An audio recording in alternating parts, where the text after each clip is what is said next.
प्रसन्नं चतुर्भुजं प्रसन्नवदनं ध्यायेत् सर्वविघ्नोपशान्तये। गुरुब्रह्मा गुरुर्विष्णुः गुरुर्देवो महेश्वरः गुरुः साक्षात् परब्रह्म तस्मै श्रीगुरवे नमः। कस्तूरी तिलकं ललाटपटले वक्षस्थले कौस्तुभं नासाग्रे वरमौक्तिकं करतले वेणुकरे कुण्डलं सर्वाङ्गे हरिचन्दनं सुललितं कण्ठे च मुक्तावली गोपस्त्री परिवेष्टितो विजयते गोपालचूडामणिः अस्ति स्वस्तमुनीकराग्रविगलत्कल्पप्रसूनात्मतम् अस्तु प्रस्तुतवेणुनाथनहरी निर्वाणव्यापनम् स्रस्तनिबद्धजीवितसद्गोपी सहस्रामृतम् हस्तन्यस्तनतोमर्गमखिलोदारं किशोराकृति जन्माद्यस्य यतोन्मयादितरतश्चार्थेष्वभिज्ञस्वराट् तेने ब्रह्मगाय आदिकवये मह्यं यत्सूरयः तेजो वायुमृगां यथा विनिमयो यत्र द्विसर्गो मृषा धाम्ना स्वेन सदा निरस्तभगं सत्यं परं धीमहि। नमो भगवते वासुदेवाय।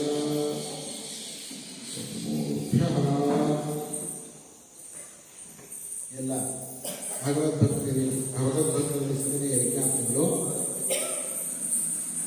ನಾಗಮಂಡಲದ ಭಾಗವತ ಸಪ್ತಾಹದ 5ನೇ ದಿವಸದ ಪ್ರವಚನದ ಒಂದು ಸೇವಾ ಕರ್ತವ್ಯವನ್ನು ನನಗೆ ನಿರ್ವಹಿಸಲ್ಪಟ್ಟಿದ್ದಾರೆ. ಯಥಾವತಿಯಾಗಿ ಆ ಸೇವೆಯನ್ನು ನಿರ್ವಹಣೆ ಮಾಡುತ್ತೇವೆ. ನಿನ್ನೆ 4ನೇ ದಿವಸ ಭಗವಂತ ಶ್ರೀಕೃಷ್ಣನ ರಾಸಲೀಲೆಯ ವಿಷಯದಲ್ಲಿ ನಾವು ಅನೇಕ ವಿಚಾರಗಳನ್ನು ತಿಳ್ಕೊಂಡ್ವಿ. ಭಗವಂತ ಪರಮಾತ್ಮ ನವಿಲುಗರಿಯನ್ನು ಧರಿಸಿ ಕೊಳಲನ್ನು ಊದುತ್ತಾ ಕೆಂದುಟಿಗಳಲ್ಲಿ ಕೊಳ್ಳನ್ನು ಊದುತ್ತಾ ಆ ವೃಂದಾವನದ ಗೋಪಸ್ತ್ರೀಯರ ಜೊತೆ ರಾಸ ನೃತ್ಯವನ್ನು ರಾಸಲೀಲೆಯನ್ನು ನಡೆಸ್ತಾ ಎಲ್ಲರೂ ಆನಂದದ ಒಂದು ಸಮುದ್ರದಲ್ಲಿ ಆನಂದ ಸಾಗರದಲ್ಲಿ ತೇಲಾಡ್ತಾ ಇದ್ದಾರೆ. ಇಡೀ ಬೃಂದಾವನವೇ ಆನಂದದ ಸಾಗರದಲ್ಲಿ ನಡೀತಾ ಇದೆ.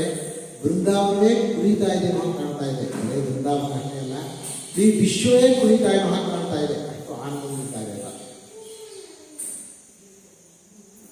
ಹುಣ್ಣಿಮೆ ದಿವಸ ಪೂರ್ಣ ಚಂದ್ರ ಮೇಲಿದ್ದಾನೆ ಅಂದರೆ ನೋಡಿ, ಕಲ್ಪನೆ ಮಾಡಿದ್ರೆ ಎಂಥ ಒಂದು ಸುಂದರವಾದಂಥ ದೃಶ್ಯ. ಇದು ಆನಂದಕ್ಕೆ ಪೂರಕವಾಗಿರಬೇಕು. ಎಲ್ಲ ಪ್ರೇಮ ಸಾಗರದಲ್ಲಿ ಆನಂದ ಸಾಗರದಲ್ಲಿ ಮುಕ್ತರಾಗಿದ್ದಾರೆ. ಹೀಗೆ ರಾಸಲೆಯನ್ನು ನಡೆಸ್ತಾನೆ ಭಗವಂತ. ಈ ರಾಸಲೆಯಲ್ಲಿ ಸಂದೇಶ ಕೊಡ್ತಾನೆ. ಏನೋ ನಿಜವಾಗಿ ಭಗವಂತನ ಹೇಗೆ ಪ್ರೇಮ ಮಾಡಬೇಕು ಅಂದರೆ, ಭಗವಂತನೇ ನಾನು ಅಂತ ನಮಗೆ ಗೊತ್ತಾಗಬೇಕು, ಹಾಗೆ ಪ್ರೇಮ ಮಾಡಬೇಕು. ಶ್ರೀಕೃಷ್ಣ ಬೇರೆ ಅಲ್ಲ, ನಾನು ಬೇರೆ ಅಲ್ಲ ಅಂತ ನಮಗೆ ಎಕ್ಸ್ಪೀರಿಯನ್ಸ್, ನಮ್ಮಲ್ಲಿ ಅನುಭವ ಗೊತ್ತಾಗಬೇಕು. ಅದೇ ಅವರ ಸಂದೇಶ. ಅಷ್ಟರ ಮಟ್ಟಿಗೆ ಪ್ರೇಮವನ್ನು ಮಾಡಬೇಕು. ಅದಕ್ಕೋಸ್ಕರ ನಾವು ಏನೇನು ಬಿಟ್ಟು ಬಂದರು, ಎಷ್ಟು ಭಗವಂತನ ಹಂಚ್ಕೊಂಡಿದ್ದು ತೋರಿಸ್ತಾರೆ. ಒಂದೇ ಒಂದು ಶ್ಲೋಕದಲ್ಲಿ ಅವರು ಹೇಳ್ತಾರೆ, ಖಲು ಗೋಪಿಕಾ ನಂದನೋಭವ ಅಖಿಲ ದೇಹಿ ಅಂತರಾತ್ಮಪತಿ. ಅವರಿಗೆ ಆ ಜ್ಞಾನ ಹೇಗೆ ಸಿಕ್ಕಿಂತ ಗತ್ತಿಗೆ ಇಲ್ಲ. ಅಷ್ಟು ಭಗವಂತನ ಹಂಚ್ಕೊಂಡ್ಮೇಲೆ ಎಂತೆಂಥ ಶಾಸ್ತ್ರಜ್ಞರಿಗೂ ಗೊತ್ತಾಗಿರುವಂತಹ ಆ ಒಂದು ಎಕ್ಸ್ಪೀರಿಯನ್ಸ್.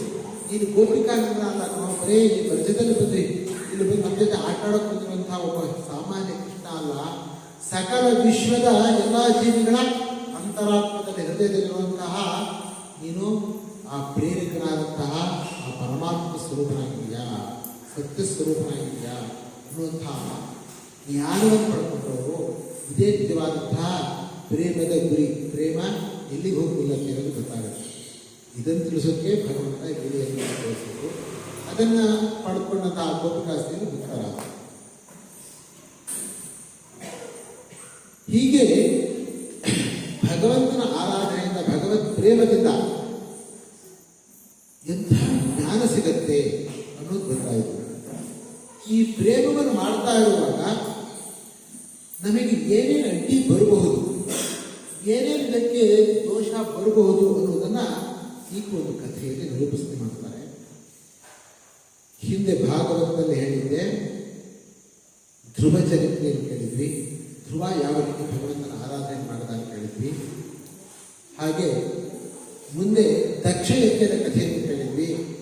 ಭಗವಂತನ ತಿರಸ್ಕಾರ ಮಾಡೋದ್ರಿಂದ ಏನು ಅದಕ್ಕೆ ಫಲ ಸಿಗುತ್ತೆ, ಎಂಥ ದೊಡ್ಡ ಯಜ್ಞ ಆದರೂ ಕೂಡ ಅದಕ್ಕೆ ಏನಾಗುತ್ತೆ ಅನ್ನೋದನ್ನು ತಿಳ್ಕೊಂಡು ಈಗ ಮುಂದೆ ಅದೇ ಯಾರು ಆ ಮನುವಿನ ಮಕ್ಕಳಿಬ್ಬರು ಉತ್ತಾನಪಾದ ಹಾಗೂ ಪ್ರಿಯವ್ರತ ಇದ್ರಲ್ಲ, ಉತ್ತಾನಪಾದನ ಮಗ ಧ್ರುವ, ಪ್ರಿಯವ್ರತನ ವಂಶದಲ್ಲಿ ಒಬ್ಬ ಮಹಾರಾಜರೆಲ್ಲ ಬರ್ತಾರೆ. ಋಷಭ ಇತ್ಯಾದಿ ಬಹಳ ದೊಡ್ಡ ರಾಜರೆಲ್ಲ ಬರ್ತಾರೆ. ಅದೇ ವಂಶದಲ್ಲಿ ಬರುವಂತಹ ರಾಜ ಭರತ. ಹೆಸರು ಭರತ. ಈ ಭರತ ಅನೇಕ ಭರತರಿದ್ದಾರೆ. ಶಾಕುಂತಲೆಯ ಭರತನು ಕೂಡ ಇದ್ದಾನೆ. ದುಷ್ಯಂತ ಶಕುಂತಲ ಮಗನಾದಂತಹ ಭರತ. ಆ ಭರತದಿಂದಲೇ ಈ ದೇಶಕ್ಕೆ ಭಾರತ ಅಂತ ಹೆಸರು ಬಂದಿತ್ತು ಅಂತ ಒಂದು ಇತಿಹಾಸ ಇದೆ. ಇವನು ಆ ಭರತ ಹೌದೋ ಅಲ್ಲೋ ಅನ್ನೋ ಜಿಜ್ಞಾಸೆ. ಅದರಲ್ಲಿ ಯಾವ ಒಂದು ಕ್ಲೂ ಸಿಗಲ್ಲ. ಇವನು ಭರತ, ಇವನು ಪ್ರಿಯವ್ರತ ವಂಶದಲ್ಲಿ ಪ್ರಿಯವ್ರತ ಮಹಾರಾಜ ವಂಶದಂತಹ ಭರತ ಮಹಾರಾಜ. ಇವನು ಬಹಳ ಧರ್ಮಾತ್ಮ, ಚೆನ್ನಾಗಿ ಪ್ರಜೆಗಳನ್ನು ಆಡಳಿತ ಮಾಡ್ತಾ ಇದ್ದ, ದೇಶಕ್ಕೆ ಆಡಳಿತ ಮಾಡ್ತಾ ಇದ್ದ. ಜೊತೆಗೆ ಎಲ್ಲರಿಗೂ ಕೂಡ ಭಗವದ್ ಆರಾಧನೆಯ ಶಕ್ತಿ ಇತ್ತು. ಭಗವಂತನ ಪ್ರೇಮದಿಂದ ತನ್ನವರು ಭಗವಂತನ ಯಾವಾಗ ಆರಾಧನೆ ಮಾಡ್ತಾ ಇದ್ರು. ಆ ಆರಾಧನೆ ಶಕ್ತಿ ಅಂದರೆ ಅಷ್ಟು ಚೆನ್ನಾಗಿ ಧರ್ಮದಿಂದ ನಿಸ್ವಾರ್ಥವಾಗಿ ಆಡಳಿತ ಮಾಡುವಂತಹ ಒಂದು ಶಕ್ತಿ ಇತ್ತು. ಹಾಗೆ ಆಡಳಿತ ಮಾಡ್ತಾ ಇರುವಂತಹ ಅವನಿಗೆ ಕೆಲವು ಜನ ಮಕ್ಕಳಿದ್ರು. ಅವನು ಎಷ್ಟೋ ದಿವಸ ರಾಜ್ಯಾಡಳಿತ ಮಾಡಿದ ಮೇಲೆ ಅವನಿಗೆ ಈ ಒಂದು ಐಹಿಕವಾದಂತಹ ಯಾವ ಒಂದು ಲೌಕಿಕ ವ್ಯವಹಾರ ಇದೆ, ಭೋಗ ಇದೆ, ಆವಶ್ಯಕವಾದಂತಹ ಯಾವ ಭೋಗವಿದೆ, ವ್ಯವಹಾರವಿದೆ, ಅಂದರೆ ಸ್ವರ್ಗಾದಿ ವಿಷಯ, ಅದರಲ್ಲಿ ವೈರಾಗ್ಯ ಉಂಟಾಗಿ ನಾನಿನ್ನು ಭಗವಂತನ ಆರಾಧನೆಯಲ್ಲಿ ನನ್ನ ಕಾಲ ಕಳಿಬೇಕು, ನನ್ನ ಜೀವನದ ಮುಂದಿನ ಜೀವನ ಅಂತ ಹೇಳಿ ಅವನು ಕಾಡಿಗೆ ಹೋಗ್ತಾನೆ. ಕಾಡಿನಲ್ಲಿ ಭಗವಂತನ ಆರಾಧನೆ ಮಾಡ್ತಾ ಇರಬೇಕು, ತಪಸ್ಸು ಮಾಡ್ತಾ ಇರಬೇಕು. ಇದೇ ಅವನ ಧ್ಯೇಯ. ಭಗವಂತನ ಕಟ್ಕೊಳ್ಬೇಕು. ಅದಕ್ಕೋಸ್ಕರವಾಗಿ ಕಾಡಿನಲ್ಲಿ ಗಂಡಕಿ ನದಿಯ ತೀರದಲ್ಲಿ, ಇವತ್ತು ನೇಪಾಳದಲ್ಲಿ ಹೇಳ್ತಾರೆ, ನೇಪಾಳದಲ್ಲಿ ಗಂಡಕಿ ನದಿ ಸಾಲಿಗ್ರಾಮ ಸಿಗುತ್ತೆ. ಅಲ್ಲಿ ಪುಲಹಾಶ್ರಮ ಅಂತ ಅವತ್ತಿನ ಕಾಲದಲ್ಲಿ ಹೆಸರು. ಪುಲಹಾಶ್ರಮ ಅನ್ನುವಂತಹ ಒಂದು ಆಶ್ರಮ. ಅಲ್ಲಿ ಹೋಗಿ ತಪಸ್ಸನ್ನು ಮಾಡ್ತಾ ಇದ್ದಾರೆ. ಪ್ರತಿನಿತ್ಯ ಭಗವಂತನ ಆರಾಧನೆ ಮಾಡ್ತಾ ಇದ್ದಾರೆ. ಅದ್ಭುತವಾಗಿ ಭಗವಂತನ ಆರಾಧನೆ ಮಾಡ್ತಾ ಇದ್ದಾರೆ. ಎಷ್ಟೋ ವರ್ಷಗಳು ಕಳೆದಿದೆ. ಒಂದು ದಿವಸ ಗಂಡಕಿ ನದಿಯ ತೀರದಲ್ಲಿ ಕೂತ್ಕೊಂಡು ಭಗವಂತನ ಭಕ್ತಿಯಿಂದ ಆರಾಧನೆ ಮಾಡ್ತಾ, ಭಜಿಸ್ತಾ, ಅವನ ಲೀಲೆಗಳನ್ನು ನಡೆಸ್ತಾ, ತಪಸ್ಸು ಮಾಡ್ತಾ ಕೂತ್ಕೊಂಡಿದ್ದ. ಆ ಸಮಯದಲ್ಲಿ ಒಂದು ಘಟನೆ ನಡೆಯಿತು. ಏನಾಯಿತು? ಗಂಡಕಿ ನದಿಯ ಆ ದಂಡೆಯಲ್ಲಿ ಒಂದು ಜಿಂಕೆ ನೀರು ಕುಡಿಯಕ್ಕೆ ಬಂದಿತ್ತು. ನೀರು ಕುಡಿಯಕ್ಕೆ ಬಂದಿತ್ತು. ಆ ಜಿಂಕೆ ಹೊಟ್ಟೆಯಲ್ಲಿ ಜಿಂಕೆ ಬರಿ ಇಟ್ಕೊಂಡಿದೆ, ಗರ್ಭವತಿಯಾದಂತಹ ಜಿಂಕೆ. ನೀರು ಕುಡಿತಾ ಇರೋ ಹಾಗೆ ಸ್ವಲ್ಪ ದೂರದಿಂದ ಒಂದು ಹುಲಿ ಗರ್ಜನೆ ಮಾಡಿ ಜೋರಾಗಿ.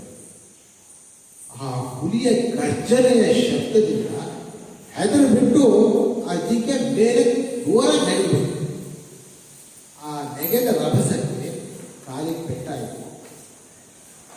ಬಿದ್ದು ಬಿಡ್ತು. ಸರಿಯಾಗಿ ಕುತ್ಕೊಳ್ಳೋಕ್ಕಾಗಲಿಲ್ಲ. ಆ ಹೆದರಿಕೆ ಏನಾಯಿತು? ಗರ್ಭ ಹೊರಗೆ ಬಂತು. ಜಿಂಕೆ ಬರೀ ಹೊರಗೆ ಬಂತು. ಆ ಜಿಂಕೆ ಅಲ್ಲೇ ಬಿದ್ದುಬಿಟ್ಟು ಮರಣಾವಸ್ಥೆಯಲ್ಲಿ ಕೆಳಗಡೆ ಬಿದ್ದಿರುವಂತಹ ಜಿಂಕೆಯನ್ನು ಹುಲಿ ಗರ್ಜನೆ ಮಾಡಿದ್ದೆ. ಜಿಂಕೆ ಮಾಂಸ ತಿನ್ನೋಕ್ಕೆ ಅದು ಆಹಾರ ಬೇಕು ಅಂತ ಹೋಗಿ ಆ ಜಿಂಕೆಯನ್ನು ಸಾಯಿಸಿ ಆಹಾರವಾಗಿ ತಗೊಂಡು, ಈ ಜಿಂಕೆ ಗರ್ಭದಿಂದ ಬಿದ್ದಂತಹ ಜಿಂಕೆ ಮರಿ ಇದೆಯಲ್ಲ, ಅದು ಗಂಡಕಿ ನದಿಯಲ್ಲಿ ಒಳಗೋಗ್ಬಿಟ್ಟು ಮೇಲೆ ಕುಳಿತು ದೇರ್ಕೊಂಡು ಬರ್ತಾ ಇದೆ. ಇದು ಅಕಸ್ಮಾತ್ ಈ ಭರತ ತಪಸ್ಸಿನ ನಡುವೆ ಒಂದ್ಸಾರಿ ಕಣ್ಣು ಬಿಟ್ಟಾಗ ಈ ದೃಶ್ಯ ಬಂತು. ಹುಲಿಯ ಗರ್ಜನೆಯಿಂದ ಸ್ವಲ್ಪ ಅವರಿಗೆ ಏನೋ ಗರ್ಜನೆ ಕೇಳ್ತಾ ಇದೆ ಅಂತ ಅನ್ನಿಸ್ತು. ಆಮೇಲೆ ಕಣ್ಣು ಬಿಟ್ಕೊಂಡ ಅದು ಜಿಂಕೆಯ ಮರಿ ತೇಲ್ ಬರ್ತಾ ಇರೋದು ಕಾಣ್ತು. ಮನಸ್ಸನ್ನು ಇದು ಆಲೋಚನೆ, ಅಯ್ಯೋ ಪಾಪ ಜಿಂಕೆ ಮರಿ ತೇಲ್ ಹೋಗ್ತಾ ಇದೆ, ಸತ್ಯ ಹೋಗ್ಬಿಡುತ್ತೆ ಅದ್ರ ಅಮ್ಮನೂ ಬೇರೆ ನನಗೆ ಹೋಯ್ತು, ಅದು ಸತ್ತೋಯ್ತು, ಅಯ್ಯೋ ನ್ಯಾಯ ಆಗತ್ತಲ್ಲ ಹೇಳ್ಬಿಟ್ಟು ತಾನೇ ಒಳಗೆ ಧುಮುಕ್ದ ಈಜುತ್ತಾ ಹೋಗಿ ಜಿಂಕೆ ಬಲಿಯನ್ನು ಎತ್ಕೊಂಡ್ಬರ್ತಾರೆ. ನೋಡಿ, ಜಿಂಕೆ ಬಲಿಯನ್ನು ಎತ್ಕೊಂಡ್ಬಂದ ಒಳ್ಳೆಯ ಕೆಲಸ, ಪ್ರಾಣಿ ಮೇಲೆ ದಯ ಇರಬೇಕು. ಜಿಂಕೆಯನ್ನು ಎತ್ಕೊಂಡ್ಬಂದ್ಬಿಟ್ಟು ಅದನ್ನ ಈಗ ಅದಕ್ಕೆ ತಾಯಿ ಇಲ್ಲ, ಅದನ್ನು ಪಾಲಿಸ್ಬೇಕು. ಎತ್ಕೊಂಡ್ಬಂದ್ರಾಯ್ತಾ, ಕಾಪಾಡಬೇಕಲ್ಲ. ಕಾಪಾಡೋಕ್ಕೋಸ್ಕರವಾಗಿ ತನ್ನ ಆಶ್ರಮದಲ್ಲಿ ಇಟ್ಕೊಂಡ ತಾನು ಅದರ ಶುಶ್ರೂಷೆ ಮಾಡಕ್ಕೆ ಶುರು ಮಾಡಿದ. ಶುಶ್ರೂಷೆ ಮಾಡ್ತಾ ಹಾಲು ಕೊಡ್ತಾ ಇದ್ದಾನೆ. ಪ್ರತಿನಿತ್ಯ 6 ಗಂಟೆಗೆ ಹಾಲು ಮಾಡಬೇಕು. ಅದನ್ನು ಬೇರೆ ಉಗ್ರವಾದಂತಹ ಕ್ರೂರ ಪ್ರಾಣಿಗಳಿಂದ ರಕ್ಷಣೆ ಮಾಡಬೇಕು. ಮಧ್ಯೆ ಇವ್ರು ಬಂದಿರೋ ತಪಸ್ಸಿಗೆ ಬರ್ತಾನೆ. ಎಷ್ಟೋ ಹೊತ್ತಾದ್ಮೇಲೆ ಏನಾದ್ರು ಈಗ ಹುಲಿನ ಸಿಂಹನು ಬಂದ್ಬಿಟ್ರೆ ಆಶ್ರಮ ಹತ್ರ ಸತ್ತೋಗ್ಬಿಡುತ್ತೆ, ಜಿಂಕೆ ಬರೀತಾರೆ, ಮತ್ತೆ ವಾಪಸ್ ಹೋಗ್ತಾ ಇದ್ದಾನೆ ಆಶ್ರಮಕ್ಕೆ. ಹೀಗೆ ಆ ಜಿಂಕೆ ಮರಿಯ ನೆನಪಿನಲ್ಲಿ ಈ ತನ್ನ ಒಂದು ಏನು ಆರಾಧನೆ ಇದೆ ತಪಸ್ಸಿಗೆ ವಿಘ್ನ ತಂದುಕೊಂಡ. ವಿಘ್ನ ತಂದುಕೊಂಡು ಏನ್ ಮಾಡ್ದ, ಅದರ ಜೊತೆ ಅಟ್ಯಾಚ್ಮೆಂಟ್. ಆ ಜಿಂಕೆ ಮರಿಯನ್ನ ಅವನು ಕಾಪಾಡಬೇಕು, ಚೆನ್ನಾಗಿದೆ. ಈ ರೀತಿ ತಿಳ್ಕೊಂಡಿದ್ರೆ ಚೆನ್ನಾಗಾಗ್ತಿತ್ತು. ಹೇಗೆ, ಆ ಜಿಂಕೆ ಮರಿಯು ಭಗವಂತನ ಸ್ವರೂಪವೇ, ಅದೇನು ಪರಮಾತ್ಮನಿಂದ ಬೇರೆಯಾಗಿಲ್ಲ ಅಂದ್ಕೊಂಡು ಆ ಜಿಂಕೆ ಮರಿಯ ಸೇವೆಯನ್ನು ಹಾಗೆ ಮಾಡಿದ್ರೆ ಮನಸ್ಸಿನಲ್ಲಿ ಅವನಿಗೆ ಈ ರೀತಿ ಗೊಂದಲ ಬರ್ತಾ ಇರಲಿಲ್ಲ. ಅವನಿಗೆ ಮನಸ್ಸಲ್ಲಿ ಗೊಂದಲ ಬರ್ತಾ ಇದೆ, ಏನೋ ತಪಸ್ ಮಾಡಬೇಕು ಮತ್ತೆ ಜಿಂಕೆ ಮರಿ ನೋಡಬೇಕು. ಈ ಭಯಾದಿಗಳಿದೆಯಲ್ಲ, ಯಾವುದೋ ಹೊಂದ್ಕೊಂಡು ಹೋಗುತ್ತೆ, ಜಿಂಕೆ ಮರಿಗೇನೋ ಆಗತ್ತೆ, ಈ ಭಯಾದಿಗಳೆಲ್ಲ ಈ ತಪಸ್ಸಿಗೆ ವಿಘ್ನ. ಈ ಅಟ್ಯಾಚ್ಮೆಂಟ್ ಇಂದ ಏನಾಯ್ತು, ಅವನಿಗೆ ತಪಸ್ ಸೆಕೆಂಡ್ರಿ ಆಗಬೇಕು. ತಪಸ್ಸನ್ನು ನಿಧಾನ ಕಮ್ಮಿ ಮಾಡ್ತಾ ಬಂದ, ಜಿಂಕೆ ಶುಶ್ರೂಷೆಯನ್ನೇ ಮಾಡ್ತಾ ಇದ್ದಾರೆ, ಕಾಪಾಡ್ತಾ ಇದ್ದಾರೆ. ಆ ಶುಶ್ರೂಷೆಯಲ್ಲಿ ಮಗ್ನಾಗಬೇಕು. ನೋಡಿ, ಎಲ್ಲ ಪ್ರಪಂಚದ ಸಮಸ್ತ ವಿಶ್ವಭೂತಗಳನ್ನು ಎಲ್ಲರನ್ನೂ ಕಾಪಾಡ್ತಾ ಇರುವಂತ ಭಗವಂತನಿಗೆ ಆ ಜಿಂಕೆ ಮರಿಯನ್ನು ಕಾಪಾಡೋದು ಕಷ್ಟ ಆಗ್ತಿಲ್ಲ. ಭಗವಂತನ ಆರಾಧನೆ ಕೂತಿದ್ರೆ ಆ ಜಿಂಕೆ ಮರಿ ಕಾಪಾಡೋದು ಅವನಿಗೇನು ಕಷ್ಟ. ಈ ಭಾವನೆ ಇದ್ರೆ ಈ ಅಟ್ಯಾಚ್ಮೆಂಟ್ ಬರ್ತಿರ್ಲಿಲ್ಲ, ಭಯಾದಿಗಳಾಗ್ತಿರ್ಲಿಲ್ಲ. ಎಷ್ಟು ಬೇಕೋ ಅಷ್ಟು ಕರ್ತವ್ಯ ಮಾಡ್ತಾ ಇತ್ತು. ಪ್ರತಿಯೊಂದು ವಿಷಯದಲ್ಲೂ ಹೀಗೆ ನಾವು ಜೀವನದಲ್ಲಿ ಏನ್ ಮಾಡೋದು ತಪ್ಪು ಅಂದ್ರೆ, ನಾವು ಎಷ್ಟು ಮಾಡಬೇಕೋ ಅದಕ್ಕಿಂತ ಜಾಸ್ತಿ ಅಟ್ಯಾಚ್ಮೆಂಟ್ ಇಟ್ಕೊಳ್ತೀವಿ. ಇದೇ ಮಾಡೋದು. ನಾವು ಮಾಡುವಂಥ ಕರ್ತವ್ಯ ನಿರ್ವ್ಯಾಜವಾಗಿ ಮಾಡಬೇಕು, ಹೌದು, ಅದರಲ್ಲಿ ಏನು ಮೋಸ ಇಲ್ಲ. ಆದರೆ ಅದರಿಂದ ಏನು ಫಲ ಆಗುತ್ತೆ ಅದು ಭಗವಂತನದೇ, ನಮ್ಮ ಕೈಯಲ್ಲಿರೋದು. ಈಗ ಎಷ್ಟು ಪ್ರಯತ್ನ ಮಾಡಿದ್ರು ಕೂಡ ಅದೊಂದು ಲಿಮಿಟ್, ಅದು ಅಷ್ಟಕ್ಕೆ ಸರಿ. ಅದರಿಂದ ಮುಂದಿದ್ದಲ್ಲ, ಅದರ ಫಲದ ವಿಷಯದಲ್ಲಿ ನಮಗೆ ಯಾವ ಸ್ವಾತಂತ್ರ್ಯವೂ ಇಲ್ಲ, ಅಧಿಕಾರವೂ ಇಲ್ಲ. ಇದು ಜೀವನದಲ್ಲಿ ಕಲಿಬೇಕಾದಂಥ ಪಾಠ ಇದೆ. ನಾವೇನು ಮಾಡ್ತೀವಿ, ಈಗ ನಾನೇ ಹೇಳ್ತೀನಿ, ಊರಿಂದ ಬಂದಿದ್ದೀನಿ, ನಮ್ಮ ಮನೆಯಲ್ಲಿ ಇದ್ದಾರಪ್ಪ, ಈಗ ನಮ್ಮನೆ ಕಳ್ಳರು ನುಗ್ಗಿದ್ರು ಅಂತ ನಾನು ಯೋಚನೆ ಮಾಡ್ತಾ ಕೂತ್ರೆ ನಾ ಇಲ್ಲಿ ಉಪನ್ಯಾಸ ಮಾಡೋಕ್ಕಾಗತ್ತಾ ಅಲ್ವಾ? ಈ ರೀತಿ ಅಧಿಕವಾದಂತಹ ನನ್ನ ಒಂದು ಕಲ್ಪನೆಗಳು, ಇದರಿಂದ ಭಯ ಇತ್ಯಾದಿಗಳ ಬರುತ್ತದೆ. ಇದನ್ನ ಬಿಡಬೇಕಾಗಿತ್ತು, ಬಿಡಲಿಲ್ಲ. ಏನಾಯಿತು, ತಪಸ್ ಹೋಯಿತು, ಬರೀ ಜಿಂಕೆ ಬರೀ ಶುಶ್ರೂಷೆ ಒಂದೇ ಇಟ್ಕೊಂಡ.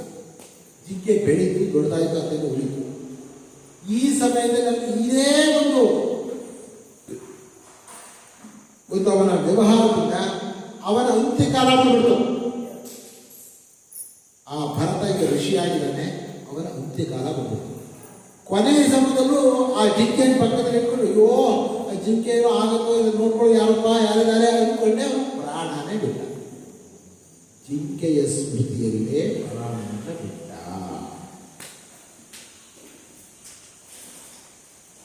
ಅಂತೆ ಯಾ ಸ್ಮೃತಿ ಸಾ ಗತಿ. ಕೊನೆಯಲ್ಲಿ ಯಾವುದು ಸ್ಮೃತಿ ಇರುತ್ತೋ ಮನುಷ್ಯನಿಗೆ ಅದೇ ಗತಿ. ಯಂ ವಾಪಿ ಸ್ಮರನ್ ಭಾವಂ ತ್ಯಜತ್ಯಂತೆ ಕಲೇವರಂ ತಂತಮೇವೇತಿ ಕೌಂತೆಯ ಸದಾ ತದ್ಭಾವ ಭಾವಿತಃ. ಭಗವಂತ ಭಗವದ್ಗೀತೆ ಯಾವ ಸ್ಮೃತಿಯನ್ನು ಇಟ್ಕೊಂಡು ಯಾವುದನ್ನು ಯೋಚನೆ ಮಾಡ್ತಾ ಕೊನೆಯಲ್ಲಿ ಕಳೆಯುವ ಶರೀರ ಬಿಡ್ತಾನೋ ಅದೇ ಅವನಿಗೆ ಬಂದಿರೋ ಫಲ ಆಗೋದು. ಜಿಂಕೆಯನ್ನೇ ನಮ್ಮಲ್ಲಿ ಹೇಳ್ತಾ ಇದ್ರು, ಮಕ್ಕಳಾಗಿದ್ದಾಗ ಹೇಳ್ತಾ ಇದ್ರು. ನಾವು ಈ ದೀಪಾವಳಿ ಹಬ್ಬದಲ್ಲಿ ಪಟಾಸುಗಳು ಬಹಳ ಇಷ್ಟ ಮಾಡ್ತೀವಿ. ದೀಪಾವಳಿಗೆ 15-20 ದಿವಸ ಮುಂಚೆ ಇರೋದ್ರಿಂದ ಯಾವುದು ತಗೊಳ್ಬೇಕು ಲಿಸ್ಟ್ ಮಾಡೋದು. ಇದನ್ನು ತಗೊಳ್ಬೇಕು, ಇದನ್ನು ತಗೊಳ್ಬೇಕು, ಇದು ಸರಿ ಆಗಿಲ್ಲ, ಇದನ್ನು ಲಿಸ್ಟ್ ಮಾಡೋದು, ಇದನ್ನು ಸರಿಯಾಗಿ ಇನ್ನೊಂದಿಷ್ಟು ಮಾಡು. ದೊಡ್ಡವ್ರು ಬರ್ತಾ ಇದ್ರು, 24 ಗಂಟೆ ಯಾಕೆ ಪಟಾಸು ಪಟಾಸು ಪಟಾಕಿ ಪಟಾಕಿ ಪಟಾಕಿಯಾಗಿ ಹುಡ್ತಿದ್ರಿ, ಪಟಾಕಿಯಾಗಿ ಹುಡ್ತಿದ್ದು ನೀವು ಯುದ್ಧ ಮಾಡಬೇಡಿ ಅಂತಿದ್ರು, ಬೈತಾ ಇದ್ರು. ಹೀಗೆ ಹಾಗೆ ಇವರು ಆ ಜಿಂಕೆಯ ಸ್ಮೃತಿಯಲ್ಲಿ ಪ್ರಾಣ ಬಿಟ್ಟು ಜಿಂಕೆಯಾಗಿಯೇ ಹುಟ್ಟಿದ. ಆದರೆ ನೋಡಿ, ಈ ಹುಟ್ಟಿದ್ರು ಕೂಡ ಒಂದು ಅವರಿಗೆ ಲಾಭ ಇತ್ತು.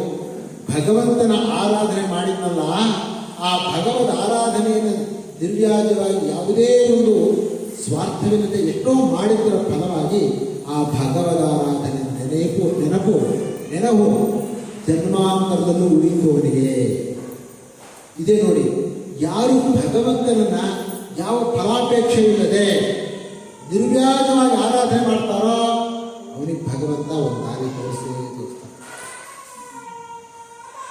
ಅರ್ಜುನ ಪ್ರಶ್ನೆ ಕೇಳ್ತಾನೆ, ಏನೋ ಈ ಒಂದು ಮೋಕ್ಷ ಮಾರ್ಗದಲ್ಲಿ ಭಗವಂತನಿಗೆ ಎಲ್ಲ ಫಲವನ್ನು ಅರ್ಪಣೆ ಮಾಡಿ ಕರ್ಮವನ್ನೆಲ್ಲ ಮಾಡ್ತಾ ಇದ್ರೆ ಮೋಕ್ಷ ಆಗಲಿಲ್ಲಪ್ಪ, ಮಧ್ಯೆ ಪ್ರಾಣ ಹೋಯ್ತು, ಶರೀರ ಹೋಯ್ತು ಅಂತಂದ್ರೆ ಏನು ಗತಿ ಆಗುತ್ತೆ ಅವನಿಗೆ? ಕಚ್ಚಿನ್ನೋ ಭಯ ವಿಭ್ರಷ್ಟ ಚಿನ್ನಾಭ್ರಮಣ ಶಕ್ತಿ ಪ್ರಶ್ನೆ ಮಾಡ್ತಾನೆ ಅರ್ಜುನ. ಅದಕ್ಕೆ ಹೇಳ್ತಾನೆ ಭಗವಂತ, ನಹಿ ಕಲ್ಯಾಣ ಕೃಷ್ಣಿತ್ ದುರ್ಗದಿಂದ ಗಚ್ಚತಿ ಪ್ರಾಪ್ಯ ಪುಣ್ಯಗತಾನ್ ಲೋಕಾನ್ ಉಷಿತ್ವಾ ಶಾಶ್ವತಿ ಸಮಾಹ ಶುಚೀನಾಂ ಶ್ರೀಮತಾಂ ಯೇ ಯೋಗಭ್ರಷ್ಟೋಭಿಜಾಯತೆ ಅಥವಾ ಯೋಗಿನಾಮೇವ ಕುಲೇ ಭವತಿ ಧೀಮತಾಂ ಅಂತ ಭಗವಂತ ಹೇಳಿದ್ದಾನೆ. ಏತದ್ಧಿ ದುರ್ಲಭಕರಂ ಲೋಕೇ ಜನ್ಮ ಯದೀದೃಶಂ. ಅಲ್ಲಿ ಶಂಕರಾಚಾರ್ಯ ಬರೀತಾರೆ, ಮೊದಲನೇದಾಗಿ ಒಳ್ಳೆ ದೊಡ್ಡ ಕುಲದವ್ರು ಹುಟ್ಟಿದ್ರು ಬಹಳ ಪುಣ್ಯವಂತರಾಗಿರ್ತಾರಪ್ಪ, ಹಿಂದಿನ ಜನ್ಮದಿಂದ ಅವ್ರ ಸಂಸ್ಕಾರ ಬರುತ್ತೆ ಅಂತ. ಅಥವಾ ಯೋಗಿ ನಾಮಿವಾನ ಬರೀತಾರೆ, ದರಿದ್ರಾಣ ಕುಲೇ. ಸ್ಪಷ್ಟವಾಗಿ ಶಂಕರಾಚಾರ್ಯ ಭಾಷೆ ಬರೀತಾರೆ, ಯೋಗಿಗಳಾದಂಥವರು ಯಾವ ಸಂಪತ್ತು ಇಲ್ಲದ ದರಿದ್ರರಾದಂಥವರ ಬಡವರ ಮನೆಯಲ್ಲಿ ಹುಟ್ಟುತ್ತಾನೆ, ಅದು ಯೋಗಿಯಾಗಿರ್ತಾನೆ. ಇದು ಬಹಳ ದುರ್ಲಭವಂತ ಈ ಹುಟ್ಟುವುದು ಅಂತ ಬರ್ದಿಯಾರೆ ಶಂಕರಾಚಾರ್ಯರು. ಭಗವಂತರು ಹಾಗೆ ಅದೇ ರೀತಿಯಾಗಿ ಜಿಂಕೆಯ ಜನ್ಮ ಬಂದರೂ ಕೂಡ ಆ ಸ್ಮೃತಿ ಉಳ್ಕೊಳ್ತು ಭಗವಂತನ ಆರಾಧನೆ. ಆದ್ದರಿಂದ ಏನು ಮಾಡ್ತಾ ಇತ್ತು ಆ ಜಿಂಕೆ? ಯಾವಾಗಲೂ ತನ್ನ ಬೇರೆ ಯಾವ ಜಿಂಕೆಗಳ ಜೊತೆ ಹೋಗ್ತಾ ಇರಲಿಲ್ಲ. ಆಶ್ರಮದಲ್ಲಿ ಋಷಿಗಳು ಏನೇನು ಭಗವದ್ ಆರಾಧನೆ ಮಾಡ್ತಾರೆ ಅಲ್ಲೇ ಇರ್ತಾ ಇದ್ದಾರೆ. ನೀವು ನೋಡ್ಬೋದು, ಕೆಲವು ಪ್ರಾಣಿಗಳು, ನಮ್ಮೂರು ನಾಯಿ ಇತ್ತು, ಎಲ್ಲಿ ತುಂಬ ಹೋಮ ಹವನ ಅಲ್ಲ ಹಚ್ಕೊಂಡು ಕೂರ್ತಾ ಇತ್ತು. ಎಷ್ಟು ನೋಡಿದ್ರು ಹೋಗಿಲ್ಲ, ಔಷಧಿಗಳು ಹಾಕ ಹೋಗ್ತು ಮತ್ತೆ ತಿಳ್ಕೊಂಬಂದು ಅಲ್ಲೇ ಕೊಡ್ತಾ ಇತ್ತು. ಜನರು ಹೋಗಿರೋದಕ್ಕೆ ಭಯ ಆಗ್ತಿರಲಿಲ್ಲ, ಕೊಡ್ತಿದ್ವಿ. ಅಂದರೆ ಇದು ಯಾವುದೋ ಒಂದು ರೀತಿಯಾದಂತಹ ಜನ್ಮಾಂತರದ ಸಂಸ್ಕಾರ ಬರುತ್ತೆ. ಇದು ವಿಶೇಷವಾಗಿ ಭಗವದ್ ಆರಾಧನೆ ವಿಶೇಷವಾಗಿ ಮುಂದುವರೆದೇ ಬರುತ್ತೆ. ಇದೊಂದು ಸ್ಪೆಷಲ್. ಬೇರೆ ಈ ಒಂದು ಚಾಯ್ಸ್ ಇಲ್ಲ. ನನಗೋಸ್ಕರ ಇಂಥದ್ದಾಗಬೇಕು ಅಂತೇಳಿ ಕರ್ಮವನ್ನು ಮಾಡಿದ್ರೆ ಅದಕ್ಕೋಸ್ಕರವೇ ಆ ಕರ್ಮದ ಫಲ ಆಯ್ತು, ಮುಗೀತು. ಅದು ಮುಂದಿನ ಜನ್ಮ ಆಗೋ ಮುಂದಿನ ಜನ್ಮದಲ್ಲಿ ಏನಾಗ್ತದೆ ನಮಗೆ ಗೊತ್ತಿಲ್ಲ. ಯಾಕೆಂದ್ರೆ ನಮ್ಮ ಕರ್ಮ ಹೇಗಿದೆ ನಮಗೆ ಗೊತ್ತಿಲ್ಲ. ಈ ಒಂದು ವಿಷಯದಲ್ಲಿ ಮಾತ್ರ ಭಗವಂತ ಚಾಯ್ಸ್ ಮಾಡ್ತಾರೆ. ಹಾಗಾದಾಗ ನಿನಗೆ ಆ ಜನ್ಮದಲ್ಲೇ ಆ ಸ್ಮೃತಿ ಬಂತು. ಆ ಜಿಂಕೆಯ ಸ್ಮೃತಿಯಲ್ಲೇ ಜಿಂಕೆಯ ಶರೀರದಲ್ಲಿದ್ದರೂ ಕೂಡ ಜಿಂಕೆಯಾಗಿ ಹುಟ್ಟಿದ್ರು. ಆ ಭಗವಂತನ ಸ್ಮೃತಿ ಹೋಗಿಲ್ಲ, ಭಗವದ್ ಆರಾಧನೆ ಏನಾಗ್ತದೋ ಅಲ್ಲೇ ಇರ್ತಾ ಇತ್ತು ಜಿಂಕೆ. ಬೇರೆ ಯಾವ ರೀತಿಯಾದಂತಹ ಜಿಂಕೆಯ ಸಂಸಾರ ವಿಷಯ ಗೊತ್ತಿಲ್ಲ. ಹಾಗೆಯೇ ಆ ಶರೀರವನ್ನು ಬಿಟ್ಟು, ಜಿಂಕೆಯ ಶರೀರವನ್ನು ಬಿಟ್ಟಾದ ಮೇಲೆ ಈಗ ಮರು ಜನ್ಮದಲ್ಲಿ ಒಬ್ಬ ಅಂಗೀರಸ ಗೋತ್ರದ ಬ್ರಾಹ್ಮಣನ ಮನೆಯಲ್ಲಿ ಹುಟ್ಟುತ್ತಾರೆ. ಅಲ್ಲಿ ಹುಟ್ಟಿ ಆ ಬ್ರಾಹ್ಮಣನಿಗೆ 2 ಹೆಂಡತಿಯರು. ಮೊದಲನೇ ಹೆಂಡತಿಯಲ್ಲಿ ತುಂಬ ಜನ ಗಂಡು ಮಕ್ಕಳು ಎಲ್ಲ ಇರ್ತಾರೆ. ಇವನು 2ನೇ ಹೆಂಡತಿಯಲ್ಲೂ ಕೂಡ ತುಂಬ ಜನ ಮಕ್ಕಳಿರ್ತಾರೆ. ಇಲ್ಲಿ ಇವನು ಮೊದಲನೇ ಹೆಂಡತಿಯವರು. 2ನೇ ಹೆಂಡತಿಯಲ್ಲಿ ಹುಟ್ಟಿದವರೆಲ್ಲ ತುಂಬ ಗಂಡು ಮಕ್ಕಳಿರ್ತಾರೆ. ಮೊದಲನೇ ಹೆಂಡತಿ ಹೋಗ್ಬಿಟ್ಟಿರ್ತಾರೆ, ಆ ಗಂಡು ಸಣ್ಣ ವಯಸ್ಸಲ್ಲಿ ಹೋಗ್ಬಿಟ್ಟಿರ್ತಾರೆ. ಹೀಗಾದ್ರಿಂದ ಇವನು ಆ ಜೊತೆಯಲ್ಲೇ ಬೆಳೀತಾ ಇದ್ದ. ಆದರೆ ಅವನು ನೋಡಿ ಅವನ ಸ್ಮೃತಿ ಹೇಗಿತ್ತು ಅಂತ ಹೇಳಿದ್ರೆ, ಈ ಜನ್ಮದಲ್ಲಿ ಯಾವ ಭಗವದ್ ಆರಾಧನೆಯ ಒಂದು ಸ್ಮೃತಿ ಇತ್ತು ಆ ಸ್ಮೃತಿ ಇತ್ತು. ಜೊತೆಗೆ ಆ ಸ್ಮೃತಿಯಿಂದ ಒಂದು ಅದ್ಭುತವಾದಂತಹ ಒಂದು ಜ್ಞಾನವಿತ್ತು. ಆ ಜ್ಞಾನ ಈಗ ಗೊತ್ತಾಗಲ್ಲ, ಒಂದು ಹೇಳ್ತೀನಿ, ಎಂಥ ಅದ್ಭುತವಾದಂತಹ ಜ್ಞಾನ ಇತ್ತು. ಅವರು ಅಳಿತಾ ಇದ್ದಾರೆ. ಗೊತ್ತಿದೆ ಚಿಕ್ಕಮ್ಮ ಹೇಗೆ ನೋಡ್ಕೊಳ್ತಾರೆ ಅಂತ, ಮಲತಾಯಿ ಹೇಗೆ ನೋಡ್ಕೊಳ್ತಾರೆ, ಅದೇ ರೀತಿಯಾಗಿ ಅವ್ರು ನೋಡ್ಕೊಳ್ತಾ ಇದ್ದಾರೆ. ಬೆನ್ನ ಕೊಡೋದು, ಯಾವುದೋ ಹಳಸಿಗೆ ಕೊಡೋದು, ಏನು ಮಾತಾಡ್ತಾ ಇರುತ್ತೆ, ಎಲ್ಲವೂ ಹಾಗೆ ಇರ್ತಾರೆ. ಅವ್ರ ಅಪ್ಪನ ಪಾಪ ಏನಾದ್ರಾಗ ಈ ಹುಡುಗಗೂ ಒಂದಷ್ಟು ಏನಾದರೂ ವಿದ್ಯಾಭ್ಯಾಸ ಮಾಡಿ ಒಂದು ಒಳ್ಳೆ ಜೀವನ ತಾಯಿ ಇರುತ್ತಲ್ಲ, ತಂದೆ ತಾಯಿಯ ಭಾವ ಜೀವನ ತಾಯಿ ತೋರಿಸ್ಬೇಕು ಅಂತೇಳಿ ಅವನಿಗೆ ಉಪನಯನ ಮಾಡಬೇಕು, ಶಾಸ್ತ್ರಾಧ್ಯಯನ ಮಾಡಿಸ್ಬೇಕು, ಅದು ಬಹಳ ಪ್ರಯತ್ನ ಮಾಡ್ತಾರೆ. ಇವ್ರು ಯಾವುದಕ್ಕೂ ಇಂಟ್ರೆಸ್ಟೇ ತೋರಿಸಲ್ಲ, ಆಸಕ್ತಿ ಇಲ್ಲ. ಅಟ್ಲೀಸ್ಟ್ ಗಾಯತ್ರಿ ಜಪವನ್ನು ಹೇಳ್ಕೊಡೋರು ಅದನ್ನು ಸಹ ಹೇಳ್ತಾರೆ. ಅಂದರೆ ಇವನ ಮನಸ್ಸಿನಲ್ಲಿ ಏನಿದೆ ಅಂದರೆ ಭಗವಂತನ ಒಂದು ಸ್ವರೂಪದ ಜ್ಞಾನ ಬೇರೆ ಇರಲಿಲ್ಲ. ಅದು ಮುಂದೆ ಗೊತ್ತಾಗತ್ತೆ. ಹೇಗೆ ಏನು ಮಾತಾಡ್ತಾ ಇಲ್ಲ, ಬೇರೆ ಮಕ್ಕಳು ಹಾಗೆ ಆಟ ಆಡ್ತಾ ಇಲ್ಲ, ಬಹಳ ಒದ್ದಾಡ್ತಾರಪ್ಪ, ಏನನ್ನೂ ಕಲ್ಸಕ್ಕಾಗಿಲ್ಲ, ಬಹಳ ಬೇಜಾರಾಗಿ ಏನಾಗುತ್ತೆ. ದೊಡ್ಡವರಾದ ಹಾಗೆ ಎಲ್ಲ ಆಯಿತು. ಆದಮೇಲೆ ಅವರಪ್ಪ ಏನು ಮಾಡುವಂಥ ಸಂಸ್ಕಾರವನ್ನೆಲ್ಲ ಮಾಡ್ದ. ಬ್ರಾಹ್ಮಣಿಗೆ ಏನಾಗಬೇಕು, ಉಪನಯನ ಆಗಿದೆ, ಎಲ್ಲರೂ ಮಾಡಿಬಿಟ್ಟ. ಬ್ರಾಹ್ಮಣ ಕೂದಲು ಹುಟ್ಟಿದ್ದಾನೆ, ಎಲ್ಲ ಮಾಡಬೇಕಪ್ಪ ಅಂತೆಲ್ಲ ಸಂಸ್ಕಾರವನ್ನು ಮಾಡ್ದ. ಆಮೇಲೂ ಮನೆಯಲ್ಲಿ ಹೇಗಿದ್ದಾನೆ ಅಂದರೆ ಯಾರು ಏನು ಹೇಳ್ತಾರೋ ಅದನ್ನು ಮಾಡ. ಆ ಬ್ರಾಹ್ಮಣನ ಕಾಲು ಆಗಬೇಕು. ಈಗ ಆ ಮಲತಾಯಿ ಮತ್ತು ಮಕ್ಕಳಿದ್ದಾರೆ, ಅವ್ರು ಏನು ಮಾಡ್ತಾ ಇದ್ದಾರೆ, ಇವನಿಗೆ ಹೇಗೆ ಬೇಕೋ ನಡೆಸ್ಕೊಳ್ತಾರೆ, ತುಂಬ ಕೆಲಸ ಮಾಡಿಸ್ಕೊಳ್ತಾರೆ. ಊಟ ಸರಿಯಾಗಿ ಹಾಕೋಲ್ಲ, ಇದು ತಿಂಗಳನ್ನ 4 ದಿವಸ ಎಲ್ಲ ಹಾಕ್ತಾರೆ, ಏನು ಮಾತಾಡ್ತಾ ತಿಂತಾ ಇದ್ದಂತೆ. ಈ ರೀತಿ ಅವರು ಬೆಳೆದ. ಅವರಿಗೆಲ್ಲ ಯೋಚನೆ ಮಾಡಿದರು, ಓಹೋ ಇವ್ನು ವೇಸ್ಟು, ಏನು ಮಾಡಲ್ಲ, ಕೆಲಸನೂ ಮಾಡಲ್ಲ, ಏನು ಮಾಡಲ್ಲ, ಸುಮ್ಮನೆ ತಿಂತಾ ಇರ್ತಾನೆ ಅಂತ ಹೇಳ್ಬಿಟ್ಟು ಇವ್ನು ಗದ್ದೆಕಾಯಿ ಕೃಷ್ಣ ಅಂತೇಳಿ ಗದ್ದೆಕಾಯಿ ಕೃಷ್ಣ ಎಲ್ಲ ಇವನ ಹೆಸರು ಜಡಭರತ ಅಂತೀವಿ. ಏನು ಹೆಸರಿಗೆ? ಜಡಭರತ ಅಂತ ಹೆಸರು. ಅಲ್ಲಿ ಗದ್ದೆ ಕಾಯ್ತಾ ಇದ್ದ ಕೂದಲು ಅಲ್ಲಿ ಹಾಕಿ ಗದ್ದೆ ಕಾಯ್ತಾ ಹೋಗ್ತಿಲ್ಲ. ಬೆಳಿಗ್ಗೆ ಸಂಜೆ ರಾತ್ರಿ ಯಾವಾಗಲೂ ಊಟ ತಂದುಕೊಡ್ತಿದ್ರು, ಏನೋ ತಂದುಕೊಡ್ತಿದ್ರು, ಅದನ್ನೇ ತಿಂತಾ ಇದ್ದ. ಹಾಗಿರುವ ಸಂದರ್ಭದಲ್ಲಿ ಒಂದ್ಸರಿ ಏನಾಯಿತು, ಒಂದು ಸಾಯಂಕಾಲದ ಹೊತ್ತು ಒಬ್ಬ ಕಪಾಲಿಕ ಕಾಳಿಕಾದೇವಿಗೆ ಬಲಿ ಕೊಡಬೇಕು ಅಂತ ಹೇಳಿ ಒಂದು ಪಶು ಅಂತ ಹೇಳಿದ್ರೆ ಏನು ಆಡು ಕುರಿ ಅದನ್ನು ತಂದಿದ್ದರು. ಬಲಿ ಕೊಡಬೇಕು ಅಂತ ಯೋಚನೆ ಮಾಡಿದ್ದ. ಅದು ಅವರು ಬಲಿ ಕೊಡುವಂತಹ ಸಂದರ್ಭಕ್ಕೆ ಆ ಕುರಿ ಆಡು ತಪ್ಪಿಸ್ಬಿಟ್ಟು ಕಚ್ಚ ಅವರ ಜೊತೆಲಿರುವಂತಹ ಅವನ ಸಹಚಾರಿಗಳಂದ್ರೆ ಹುಡುಕೊಂಬರೋ ಕೊಡಬೇಕು ಅಂತ ದೇವಿ ಕೋಪಿಸ್ಕೊಳ್ತಾಳೆ ಅಂತ ಹೇಳ್ಬಿಟ್ಟು ಕಳಿಸ್ದ. ಅವ್ರು ಹುಡುಕಿದ್ರು ಎಲ್ಲ ಹುಡುಕಿದ್ರು ಸಿಗ್ಲಿಲ್ಲ. ಆ ಕುರಿನೋ ಆಡೋ ಏನು ಬಂದಿತ್ತು ಅದನ್ನು ಎಲ್ಲಿ ಹುಡುಕಿದ್ರು ಸಿಗ್ಲಿಲ್ಲ. ಅದನ್ನು ಓಡೋದೇ ಹೋಗ್ಬೋದು. ಅವ್ರು ಹುಡುಕ್ತಾ ಬಂದರು. ಈಗ ಹಂಗೆ ಹೋದ್ರೆ ಬೈತಾನೆ. ಅವನ ಲೀಡರ್, ಅವನೇ ಯಜಮಾನ, ಎಲ್ಲ ಸರ್ವೆಂಟ್, ಅವರು ಕಪಾಲಿಕರ ಸರ್ವೆಂಟ್. ನೋಡ್ತಾ ಇದ್ರು. ಇವನಿಲ್ಲ, ಸುಮ್ಮನೆ ಕೂತಿಯಾನೆ, ಸುಮ್ಮನೆ ಗದ್ದೆ ನಿಂತಿದ್ದಾನೆ. ನೋಡಿದ್ರು, ಒಳ್ಳೆ ಚೆನ್ನಾಗಿ ಕಷ್ಟಪಟ್ಟವಾಗಿದ್ದ. ಓಹೋ ಚೆನ್ನಾಗಿದ್ದಾನೆ, ಕಷ್ಟಪಟ್ಟಾಗಿದ್ದಾನೆ, ಇವನೇ ಹೇಳ್ಕೊಂಡು ಹೋದಾಗಿದ್ದ. ಬಂದು ಬರ್ತೀಯ ನಮ್ಮ ಜೊತೆ? ಈಗೇನು ಮಾತಾಡಲಿಲ್ಲ, ಎಳ್ಕೊಂಡು ಹೋಗ್ತಾ ಇದ್ದಾನೆ. ಅವ್ರ ಜೊತೆ ಕರ್ಕೊಂಡು ನಿಲ್ಲಿಸಿದ್ರು. ಸಿಗಲಿಲ್ಲ. ನೋಡ್ರಿ, ಅದಕ್ಕಿಂತ ಒಳ್ಳೆ ಚೆನ್ನಾಗಿ ಒಳ್ಳೆ ಬಲಿನೇ ತೆಗೆದಿದ್ದೀವಿ ಅಂದರು. ಯಾರೋ ಬ್ರಾಹ್ಮಣ, ಅವ್ರಿಗೆ ಬ್ರಾಹ್ಮಣ ಅಂತ ಗೊತ್ತಿಲ್ಲ, ಯಾರೋ ತುಂಬ ಇದ್ದಾನೆ, ಇಲ್ಲಿ ಗದ್ದೆ ಕಾಯ್ತಾ ಇದ್ದಾನೆ. ಏನು ಮಾತಾಡಲಿಲ್ಲ. ಚೆನ್ನಾಗಿ ಊಟ ಮಾಡಿಸಿದ್ರು ಅವನಿಗೆ. ಬಲಿ ಮುಂಚೆ ಮಾಡ್ತಾರಲ್ಲ, ಚೆನ್ನಾಗಿ ಊಟ ಮಾಡಿ ಅಲಂಕಾರ ಮಾಡಿ ಉತ್ಸವ ಮಾಡಿ ಎಲ್ಲ ಮಾಡಿದ್ರು. ಅಲಂಕಾರ ಮಾಡಿದ್ರು, ಎಲ್ಲ ಮಾಡಿ ಸುಮ್ಮನೆ ಇದ್ದ. ಏನು ಮಾಡಿದ್ರು, ಏನು ಮಾತಾಡ್ತಿದ್ರು. ಕೊನೆಗೆ ಬಲಿಯ ಆ ಸ್ಥಾನದಲ್ಲಿ ಕೂರಿಸ್ಬಿಟ್ಟು ಕತ್ತಿ ತಗೊಂಡು ಕಪಾಲಿಕ ಹೊಡಿತೀನಿ, ಬಲಿ ಪಟ್ಟು ಬರ್ತೀನಿ, ತಲೆ ಕಡಿದು ಬಿಡ್ತೀನಿ ಅಂತ ಹೋದಪ್ಪ. ಆ ಸಮಯಕ್ಕೆ ಊರಾಗಿ ಸಕಟ್ಟಾಗಿ ಸಿಡಿದು ಹೊಡೆದಾಗ ಶಬ್ದ ಬಿತ್ತು.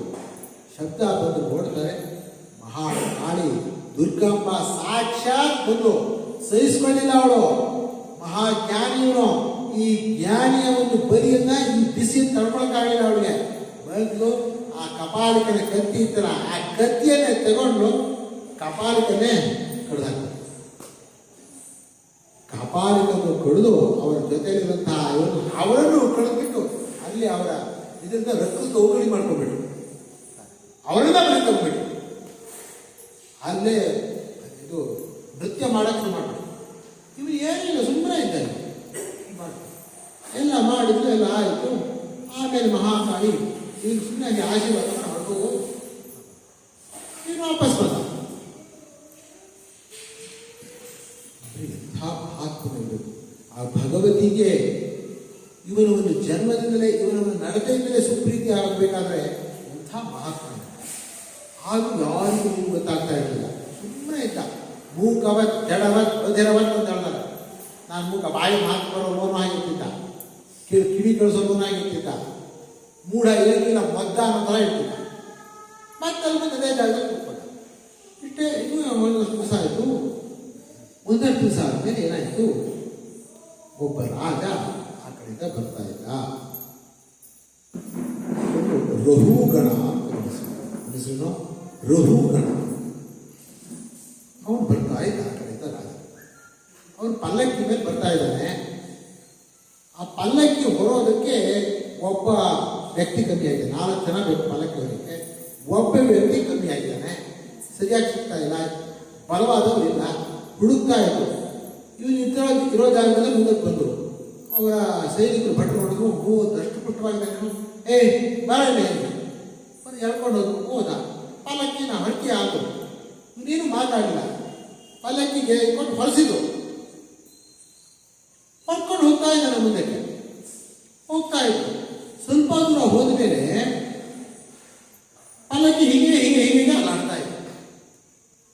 ಮೇಲೆ ರಾಜ, ಏನೋ ಯಾಕೆ ಪಲ್ಲಕ್ಕಿ ಹೇಗೆ ಅಲ್ಲಾಡಿಸ್ತಾ ಇದ್ದಾರೆ, ತೊಂದರೆ ಆಗ್ತಾ ಇದ್ದಾರೆ, ಕುತ್ಕೊಳ್ಳೋಕ್ಕಾಗ್ತಾರೆ, ಸರಿಯಾಗಿ ಹೋಗ್ರ, ಸರಿಯಾಗಿ ಎತ್ಕೊಂಡು ಹೋಗ್ರ. ಆಗ ಅಲ್ಲಿರುವಂತಹ ಆ ಪಲ್ಲಕ್ಕಿ ಹೊರವರಿದ್ರಲ್ಲ, ಅವರೆಲ್ಲ 3 ಜನರು ಹೇಳಿದ್ರು, ನಮ್ಮ ದೋಷ ಅಲ್ಲ, ಇದು ಹೊಸದಾಗಿ ಬಂದಿರಲ್ಲ, ಇದರಿಂದ ಏನು ಎಡವಟ್ಟು ಏನೋ ಮಾಡ್ತಾ ಇದ್ದಾನೆ, ಈ ಸರಿಯಾಗಿ ಬರ್ತಾ ಇಲ್ಲ, ಇದು ಆಗ್ತಾ ಇಲ್ಲ ಕಾಣತ್ತೆ, ಇಷ್ಟ ಇಲ್ಲ ಕಾಣತ್ತೆ, ಸೋಮಾರಿ ಕಾಣತ್ತೆ ಅಂತ ಹೇಳಿ ಅವನು ಹಾಗೆ ಹೋಗ್ತಾ ಇದ್ದಾರೆ. ಹೋಗೋಣ, ಯಾಕೋ ಚೆನ್ನಾಗಿ ಬೆಳೆದಿದ್ಯಾ, ಇಷ್ಟ ಇಲ್ಲ, ಊಟ ಮಾಡಿಲ್ಲ, ಏನು ಮಾಡ್ಕೊಂಡಿದ್ಯಾ, ಚೆನ್ನಾಗಿ ದಟ್ಬಿಟ್ಟೋಗಿದ್ಯಾ, ಅದಕ್ಕಾಗಲ್ವಾ ಅಂತೇಳಿ ಒಂದ್ಸರಿ ಹೇಳಿದ ರಘುವಣ. ಹೇಳಿದ್ದು ಸುಮ್ಮನಿದ್ದ. ಮತ್ತೆ ಮುಂದೆ ಹೋಗ್ತಾರೋ ಮತ್ತೆ ಪಲ್ಲಕ್ಕಿ ಹೀಗೆ ಹೀಗೆ ಆಗ್ತಾ ಇದೆ. ಯಾಕೆ ಹೀಗೆ ಆಗ್ತಾ ಇದೆ ಅಂದರೆ ಅವನ ಕಾಲನ್ನ ಜಡ ಬರುತ್ತಾ, ಒಂದ್ಸಾರಿ ಸ್ವಲ್ಪ ದೂರ, ಇನ್ನೊಂದ್ಸರಿ ಅಷ್ಟು ದೂರ, ಇನ್ನೊಂದ್ಸರಿ ಸ್ವಲ್ಪ ದೂರ, ಹೀಗೆ ಹೀಗೆ ಹೀಗೆ ಕಾಲಿರ್ತಾ ಇದೆ. ಮತ್ತೆ ರಾತ್ರಿ ಸಿಟ್ಟು ಬಂತು, ಮತ್ತೆ ಹೀಗೆ ಆಗ್ತಾ ಇದೆಯಲ್ಲ ಅದು ಅವನದೇ ತಪ್ಪು, ಅವನಿಗೆ ಇಷ್ಟ ಇಲ್ಲ ಅಂತ ಕಾಣುತ್ತೆ. ಆಗ ರಾಜನಿಗೆ ಸಿಟ್ಟು ಬಂತು. ಏನು ಮಾಡ್ಕೊಂಡಿದ್ಯಾ, ನಾನು ಯಾರು ಮಾಡ್ಕೊಂಡಿದ್ಯಾ, ರಾಜ ನಾನು, ಇಷ್ಟ ಇದೆಯೋ ಇಲ್ವೋ, ಸರಿಯಾಗಿ ಹೊರೋ, ಇಲ್ಲಂದ್ರೆ ಶಿಕ್ಷೆ ಕೊಡ್ತೀನಿ ನಿನಗೆ, ಏನು ಮಾಡ್ಕೊಂಡಿದ್ಯಾ, ದೂರ ಕೈದು. ಯಾವಾಗ ರಾಜ ಸರಿಯಾಗಿ ಹೊರೋ ಹೊರಕ್ಕೆ ಅಂತೇಳಿ ದೂರ ಕೈದ, ಶಿಕ್ಷೆ ಕೊಡ್ತೀನಿ ಅಂತ. ಆಗ ಜಡಭಂತ ಬಾಯಿ ಬಿಡ್ತಾ ಇದ್ದಾನೆ. ಶಿಕ್ಷೆ ಕೊಡೋರು ಯಾರು, ನೀನು ಯಾರು ಶಿಕ್ಷೆ ಕೊಡೋರು ಅಂದ. ಅದಕ್ಕೆ ರಾಜ ಅಂದ್ರೆ ನೀನು ಅಂದ್ರೆ ನಾನು ಅಂದ್ರೆ ನಾನು, ನೀನು ಅಂದ್ರೆ ಈ ಕಣ್ಣು, ಈ ಕೈಯೋ, ಈ ಕಾಲೋ, ಈ ಹೊಟ್ಟೆನೋ ಅಥವಾ ಶರೀರನೋ, ಏನು ಯಾರು ನೀನು ಅಂದ್ರೆ ನಾನು ನಿಂತಿಲ್ಲ, ರಹುಗಣ ನಾನ ನಿಂತಿರ್ತೀನ ಅಂತ. ಇನ್ನೀನ ಹಾಗಾದ್ರೆ ಈ ನೀನು ಯಾವುದರಿಂದ ಬಂದಿದೆ, ಇದು ಎಲ್ಲಿಂದ ಬಂದಿರೋದು, ಏನು ಊಟ ಮಾಡ್ತೀಯ, ಅನ್ನ ತಿಂತೀನಿ, ಅನ್ನ ಎಲ್ಲಿಂದ ಬಂದಿದೆ ಅಂದ. ಅನ್ನ ಎಲ್ಲಿ ಬೆಳೀತಾರೆ, ಭೂಮಿಯಲ್ಲಿ ಬೆಳೀತಾರೆ. ನೀರು ಬೇಕು, ಗಾಳಿ ಬೇಕು, ಬೆಳಕಬೇಕು, ಆದರೆ ಮಣ್ಣಿರ್ಬೇಕು. ಬೇರೆ ಇಟ್ಕೊಂಡು ನೀರು ಹಾಕಿದ್ರೆ ಬೆಳೆ ಬರಲ್ಲ, ಮಣ್ಣಲ್ಲಿ ಇರ್ಬೇಕು ಅದು, ಹೌದಲ್ವಾ, ಮಣ್ಣೇ ಅಲ್ವಾ ಅನ್ನ. ಹೌದು, ನೀನು ಮಣ್ಣು. ಯಾವ ಅನ್ನದ ವಿಕಾರವಾದ ಶರೀರ ಇದೆ, ಅದು ಮಣ್ಣಿಂದ ಬಂದಂತಹ ಅನ್ನ. ಆ ಮಣ್ಣಿಂದ ಬಂದಂತಹ ಅನ್ನದಿಂದ ರೇತೋರೂಪವಾಗಿ ಪರಿಣಾಮವಾಗಿ ಅದೇ ಶರೀರವಾಗಿ ಹೋಗ್ತದೆ. ಹಾಗಾಗಿ ಹೇಗೆ ಬಾಗಿಲಿದೆ, ಬಾಗಿಲಲ್ಲಿ ಮರ, ಯಾವುದನ್ನ ಮಾಡ್ತಾರೆ, ಮರ. ಮರ ಬಾಗಿಲಿನ ಬಾಗಿಲು ಮರ ಕಟ್ಟಿದೆಯಾ, ಇಲ್ಲ, ಮರದಿಂದ ಎಲ್ಲ ಬಂದಿರೋದು ಅಲ್ವಾ. ಹಾಗೆ ಅನ್ನದಿಂದ ಬಂದಿದೆ, ಅನ್ನ ಮಣ್ಣು, ನೀನು ಮಣ್ಣು. ಆಮೇಲೆ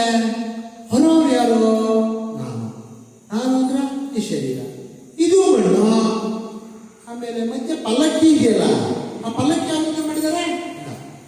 ಪಲ್ಲಕ್ಕಿನ ಪಲ್ಲಕ್ಕಿ ಮರದಿಂದ, ಮರ ಇದ್ರೆ ಅಂತ ಭೂಮಿಯಲ್ಲೇ ಅದು ಮಣ್ಣು, ಮೇಲಿರೋದು ಮಣ್ಣು, ಮಧ್ಯದಲ್ಲಿರೋದು ಮಣ್ಣು, ಕೆಳಗಿರೋದು ಮಣ್ಣು. ಈಗ ಮಣ್ಣನ್ನ ಹೊರತಾ ಇದೆ, ಮಣ್ಣಿಗೆ ಶಿಕ್ಷೆ ಕೊಡುತ್ತೆ. ಏನದ ಅರ್ಥ? ಯಾರು ಷಡಭರತ.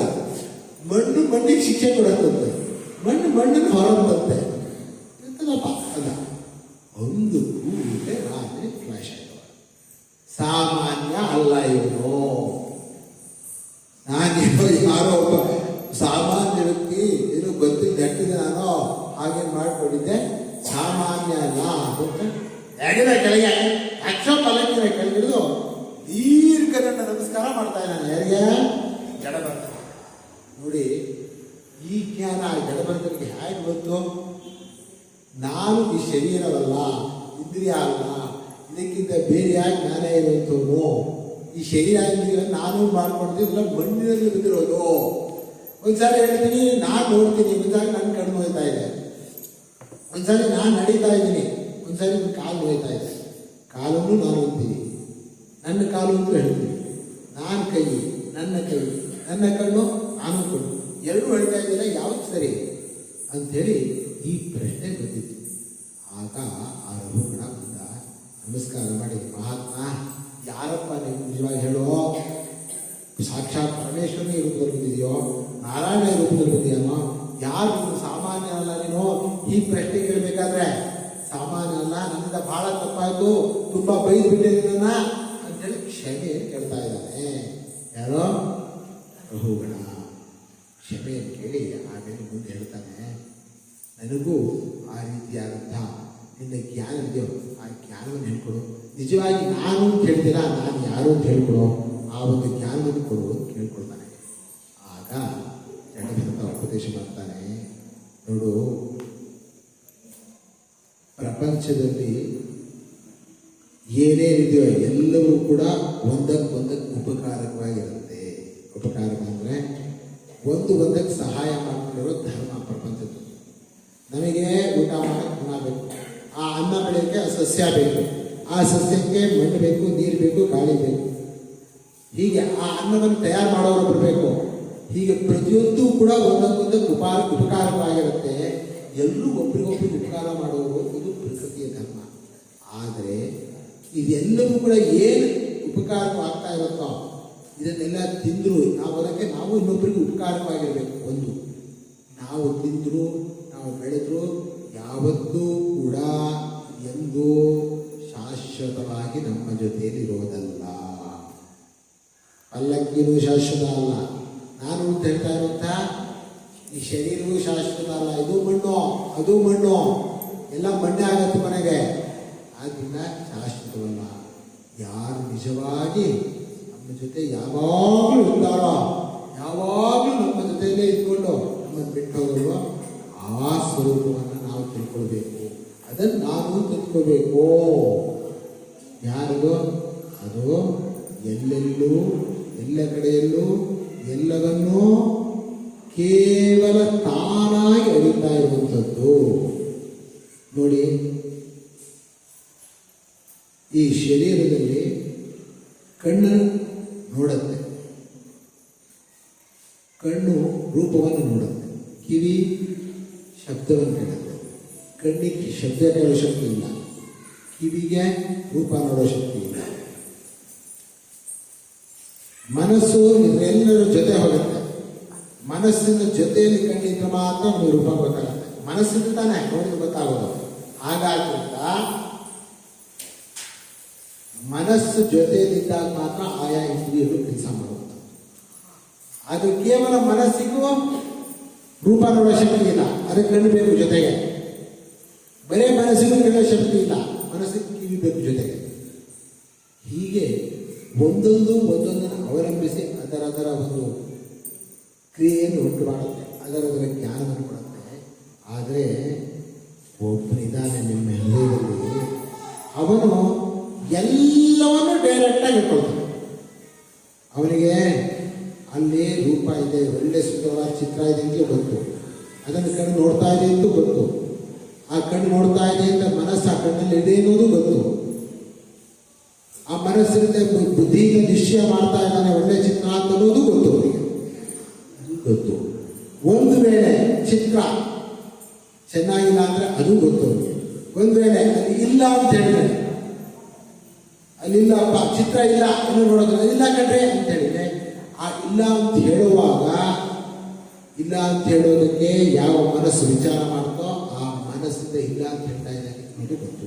ಗೊತ್ತಾಗ್ಲಿಲ್ಲ ಅಂತ ಹೇಳಿದ್ರೆ ಏನು ಗೊತ್ತಾಗ್ತಿಲ್ಲ ಕಣ್ರಿ ಅಂತ ಹೇಳಿದ್ರೆ, ಏನ್ ಗೊತ್ತಾಗ್ತಾ ಇಲ್ಲ ಅಂತ ನಮ್ಗೆ ಗೊತ್ತಾಗ್ತಾ ಇದೆ, ಗೊತ್ತಾಗ್ತಿಲ್ಲ ಅನ್ನೋದು ಗೊತ್ತಾಗ್ತಾ ಇದೆ ಅನ್ನೋದು ಗೊತ್ತವನಿಗೆ. ಅವನಿಗೆ ಮಾತ್ರ ಯಾವಾಗಲೂ ಗೊತ್ತಾಗಲ್ಲ ಅನ್ನೋದು ಎಲ್ಲಾನು ಗೊತ್ತು. ನಿನಗೆ ಗೊತ್ತಾಗತ್ತೆ ಅನ್ನೋದು ಗೊತ್ತು, ನಿನಗೆ ಗೊತ್ತಾಗ್ತಾ ಇಲ್ಲ ಅನ್ನೋದು ಗೊತ್ತು. ಅವನು ಮಾತ್ರ ಯಾವಾಗಲೂ ಬಿಟ್ಟು ಹೋಗಲ್ಲ, ಯಾವಾಗಲೂ ಜೊತೆ ಇರ್ತಾನೆ, ಯಾವಾಗಲೂ ನಿಮ್ಮ ಹೃದಯದಲ್ಲೇ ಇರುತ್ತವ. ಅವನನ್ನು ತನ್ನವರು ಅಂತ ಅಂದ್ಕೋಬೇಕು, ಅವನನ್ನು ನಾನು ಅಂದ್ಕೋಬೇಕು. ನಿಜವಾಗಿ ಅವನೇ ಎಲ್ಲೆಲ್ಲೂ ತೋರ್ತಾ ಇರೋದು, ನಿಜವಾಗಿ ಅವನೇ ಮನಸ್ಸು ಆಗಿ ಬುದ್ಧಿಯೂ ಆಗಿ ಕಣ್ಣು ಆಗಿ ಆ ಕಾಣುವಂತಹ ರೂಪವಾಗಿ ವಿಷಯ ಕಾಣ್ತಾ ಅವನೇ ನಿಜವಾಗಿ. ನೋಡಿ ಅವನೊಬ್ಬರ ಜೊತೆ ಇರೋದು, ನೀವು ಎಚ್ಚರ ಆಯ್ತಾಗೂ ಜೊತೆ ಇರ್ತಾನೆ, ಕನಸಿಗೆ ಹೋದಾಗೂ ಗೊತ್ತಾಗತ್ತೆ ಅಂತಾನೆ ಅವನಿರ್ತಾನೆ. ಕನಸಿನಲ್ಲಿ ಯಾವುದೂ ಇರಲ್ಲ, ಬೇರೆ ಏನೋ ನೋಡ್ತೀವಿ ಆಗಲೂ ಜೊತೆಲಿ ಇರ್ತಾನೆ, ಗೊತ್ತಾಗತ್ತೆ ಅಂತಾನೆ. ಬರೇ ನಿದ್ದೆ ಮಾಡ್ತೀವಿ, ಬರೇ ನಿದ್ದೆ ಮಾಡಿದಾಗೂ ಜೊತೆಲಿ ಇರ್ತಾನೆ, ಅವಾಗಲೂ ಬಿಟ್ಟು ಹೋಗಿರಲ್ಲ, ಜೊತೆ ಇರ್ತಾನೆ. ನಿದ್ದೆ ಮಾಡಿದ್ರೆ ಗೊತ್ತಾಗತ್ತ, ಅದು ಗೊತ್ತಾಗತ್ತೆ. ಹೀಗೆ ಅವನೊಬ್ಬರೇ ಜೊತೆಲಿರುವಪ್ಪ ಅಂತಹ ಪರಮಾತ್ಮನ ಸರ್ವಭೂತ ಹೃದಯದಲ್ಲಿರುವಂತಹ ಪರಮಾತ್ಮನ ತಾನೂ ಕುತ್ಕೊಂಡು ಅವನನ್ನು ಆರಾಧನೆ ಮಾಡೋ, ಅವನನ್ನು ಪ್ರೀತಿಸ್ತಾ ಭಕ್ತಿಯಿಂದ ಅವನನ್ನೇ ನೀನೇ ಬೇಕು ಅಂದ್ರೆ ಗೋಪಿಕಾ ಸ್ತ್ರೀಯರು ಭಗವಂತನೇ ಬೇಕು, ಬೇರೆ ಬೇಡ, ಬೇರೆ ಬೇಡ ಅಂದ್ರೆ ಎಲ್ಲವೂ ಆಮೇಲೆ ಭಗವಂತನೇ ಆಗ್ತಾರೆ. ಹಾಗೆ ಅವನನ್ನು ತಿಳ್ಕೊಂಡ್ರೆ ಅವನು ಗೊತ್ತಾಗ್ತಾನೆ. ಆ ಗೊತ್ತಾಡ್ಕೊಂಡ್ಮೇಲೆ ಎಲ್ಲವೂ ಭಗವಂತನೇ ಆಗ್ತಾರೆ. ಎಲ್ಲರೂ ನಮ್ಮವರ, ಎಲ್ಲವೂ ನಾನ, ಬೇರೆಯವರು ಇಲ್ಲೇ ಇಲ್ಲ, ಇಲ್ಲ ಇಡೀ ಪ್ರಪಂಚ ವಿಶ್ವೇನ ಇದನ್ನೇ ವಿಶ್ವ ಕುಟುಂಬ ಅಂತ ಹೇಳಬೇಕು. ಹಾಗೆ ತಿಳ್ಕೊಳ್ಬೇಕು. ಇದೇ ಬ್ರಹ್ಮಜ್ಞಾನ ಅಂತೇಳಿ ಬ್ರಹ್ಮಜ್ಞಾನವನ್ನು ಚೆನ್ನಾಗಿ ಶಾಸ್ತ್ರದ ಕ್ರಮದ ರೀತಿಯಲ್ಲಿ ಉಪದೇಶ ಮಾಡ್ತಾನೆ. ಅದನ್ನು ತಿಳ್ಕೊಂಡು ಆ ರಘುಗುಣ ಆಮೇಲೆ ನಮಸ್ಕಾರ ಮಾಡಿ ಹೋಗ್ತಾನೆ. ಇದೊಂದು ಅದ್ಭುತವಾದ ಕಥೆ. ಭಗವತ್ ಪ್ರೇಮದಿಂದ ಏನು ಗೊತ್ತಾಗುತ್ತೆ, ಪ್ರೇಮಕ್ಕೆ ಏನು ಅಡ್ಡಿ ಬಂತು, ಏನು ಅಡ್ಡಿ ಬಂದಿತ್ತು? ಅಟ್ಯಾಚ್ಮೆಂಟ್, ಆಸಕ್ತಿ ಮಾಡಿಕೊಂಡು ವಿಷಯದಲ್ಲಿ ಹಚ್ಕೊಂಡಾಗ ತುಂಬ ಅದು ಅಡ್ಡಿ ಬಂದಿತ್ತು. ಜಿಂಕೆ ಹಚ್ಕೊಂಡಲ್ಲ, ಅದು ಅಡ್ಡಿ ಬಂದಿತ್ತು. ಜಿಂಕೆ ಕಾಪಾಡಿ ತಪ್ಪಲ್ಲ, ಆದರೆ ಅದರಲ್ಲಿ ಆಸಕ್ತಿ, ಕಾಪಾಡುವಂಥ ಕರ್ತವ್ಯ ಮಾಡುವ ಕೆಲಸ ಮಾಡುವ, ಆ ಕೆಲಸದಲ್ಲಿ ಆಸಕ್ತಿ ಇರಬಾರ್ದು. ಭಗವದ್ಗೀತೆಯಲ್ಲೂ ಭಗವಂತ ಇದನ್ನೇ ಹೇಳ್ದ, ಕರ್ಮಯೋಗ ಈಶ್ವರಾರ್ಪಣ ಬುದ್ಧಿಯಿಂದ ಮಾಡು. ಕರ್ಮದಲ್ಲಿ ಆಸಕ್ತಿ ಇಟ್ಕೋಬೇಡ, ಕರ್ಮದಲ್ಲಿ ಆಸಕ್ತಿ ಇಟ್ಕೋಬೇಡ, ಎಲ್ಲ ಭಗವಂತ ನಿನಗೆ ಮಾಡೋ ಕರ್ತವ್ಯ ಮಾಡು, ಖಂಡಿತ ಒಳ್ಳೆಯದಾಗುತ್ತೆ ಅಂತ ಹೇಳ್ತಾ ಈ ರೀತಿಯ ಸಾಧನವನ್ನು ಜ್ಞಾನವನ್ನು ಉಪದೇಶ ಮಾಡ್ತಾ, ಈ ಜ್ಞಾನವನ್ನು ನೋಡಿ ಆ ಭಕ್ತಿಯಿಂದ ಗೊತ್ತಾಯಿತು ಎಂಥ ಶಕ್ತಿ. ನಿಜವಾಗಿ ಈ ಒಂದು ಹಂತದಲ್ಲಿ ಭಕ್ತಿ ಜ್ಞಾನ ಬೇರೆ ಅಲ್ಲವೇ ಇಲ್ಲ, ಒಬ್ಬರೇ ಭಗವಂತನೇ ನಾನು ಅನ್ನೋದು ಆಗಲಿ, ಭಗವಂತನೇ ನನ್ನವನು ಅನ್ನೋದು ಎರಡೂ ಒಂದೇ ಆಗಲಿ, ಪ್ರೀತಿಸೋದು ಅನ್ನೋದು ಎರಡು ಇಲ್ಲೇ ಇಲ್ಲ. ಹೀಗೆ ಜಡಭರತನ ಕಥೆ, ಈ ಚರಿತ್ರೆಯಿಂದ ಈ ಒಂದು ಉಪದೇಶವನ್ನು ನಾವು ತಿಳ್ಕೊಳ್ಬಹುದು. ಇದಾದ ಮೇಲೆ ಮುಂದೆ ಭಾಗವತದಲ್ಲಿ ಶುಕ ಮಹರ್ಷಿಗಳನ್ನು ಪರೀಕ್ಷಿತ ಭಾರತ ಪ್ರಶ್ನೆ ಮಾಡ್ತಾ ಇದ್ದಾನೆ. ಮಹರ್ಷಿಗಳೇ, ಇಂತಹ ಜ್ಞಾನ ಗೊತ್ತಾಯಿತು ಅಂತ ಹೇಳ್ತೀವಿ, ಬಹಳ ಭಗವಂತನ ಆರಾಧನೆಯಿಂದ ಗೊತ್ತಾಗುತ್ತೆ. ಸರಿ, ಅವನೇನೋ ಎಲ್ಲವನ್ನೂ ಬಿಟ್ಟು ಕಾಡೆ ಹೋಗಿ ಭಗವಂತನೇ ಬೇಕು ಅಂತ ತಪಸ್ ಮಾಡ್ದ, ಎಲ್ಲರಿಗೂ ಈ ಶಕ್ತಿ ಇರುತ್ತಾ? ಆಮೇಲೆ ಲೋಕದಲ್ಲಿರೋರು ಬಹಳ ಜನ ಲೋಕದ ವ್ಯವಹಾರ ಮಾಡ್ತಾ ಗೃಹಸ್ಥರಾಗಿ ಹೆಂಡತಿ ಮಕ್ಕಳು ಇವ್ರ ಜೊತೆ ಇಟ್ಕೊಂಡ್ಬಿಟ್ಟು ನಾವು ಇವ್ರ ಜೊತೆಲೇ ಇರ್ತೀವಿ, ಇಲ್ಲೇ ವ್ಯವಹಾರ ಮಾಡ್ತಾ ಇರ್ತೀವಿ, ನಮಗೇನು ದಾರಿ ಅಂಥವರಿಗೆ ಪರೀಕ್ಷಿತ ಎಲ್ಲ ಬಿಟ್ಟಾಯ್ತು, ಅದನ್ನು ಪರೀಕ್ಷಿತ ಹೇಳಬೇಕಾಗಿಲ್ಲ, ಅಂಥವ್ರಿಗೆ ಏನು ದಾರಿ ಹಾಗಾದ್ರೆ? ಅವ್ರಿಗೆ ಒಳ್ಳೆ ರೀತಿ ಆಗೋಲ್ವಾ? ಅವ್ರು ಭಗವಂತನ ಆರಾಧನೆ ಮಾಡೋಕ್ಕಾಗಲ್ವಾ?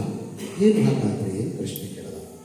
ಅದಕ್ಕೆ ಶಿವಕುಮಾರ್ ಹೇಳಿದ್ದಾರೆ, ಒಳ್ಳೆ ಪ್ರಶ್ನೆ ಕೇಳ್ತಾ ಇದ್ದಪ್ಪ, ಹೇಳ್ತೀನಿ ಕೇಳಿದ್ದು ಏನು ಕಥೆ ಹೇಳ್ತಾ ಇದ್ದಾರೆ. ಒಬ್ಬ ವೈಶ್ಯ ಇದ್ದ,